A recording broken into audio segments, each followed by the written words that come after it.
Proaktiv pensiya qanday tayinlanadi? Hozirgi kunda pensiya jamg'armasi tomonidan yoshga doir hamda nogironlik pensiyalari proaktiv usulda, ya'ni fuqarolarning alohida murojaatsiz belgilanmoqda. Bu shuni anglatadiki, fuqaro pensiya yoshiga yetganda pensiya jamg'armasi unga pensiya rasmiylashtirish uchun tegishli vazirlik va idoralarga elektron so'rov yuboradi.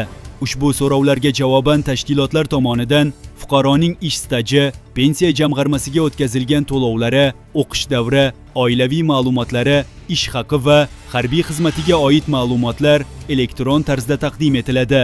Shundan keyin jamg'arma ushbu ma'lumotlar asosida fuqaro uchun pensiyani hisoblab tayinlaydi. Pensiya tayinlangani haqida fuqaroning telefon raqamiga SMS xabar yuboriladi.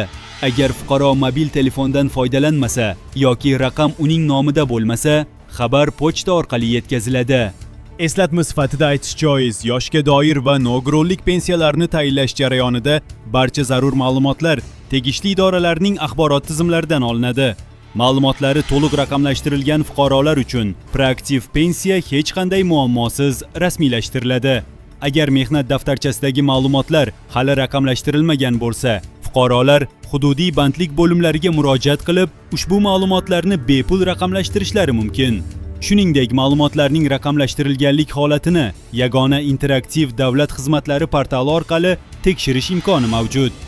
Hurmatli fuqarolar, pensiyangizga befarq bo'lmang va bugunoq bu borada zarur choralarni ko'rishni boshlang. Agar ma'lumotlar yoqqan bo'lsa, bizni kuzatishda davom eting. Videoga like bosib, kanalimizga obuna bo'lishni unutmang.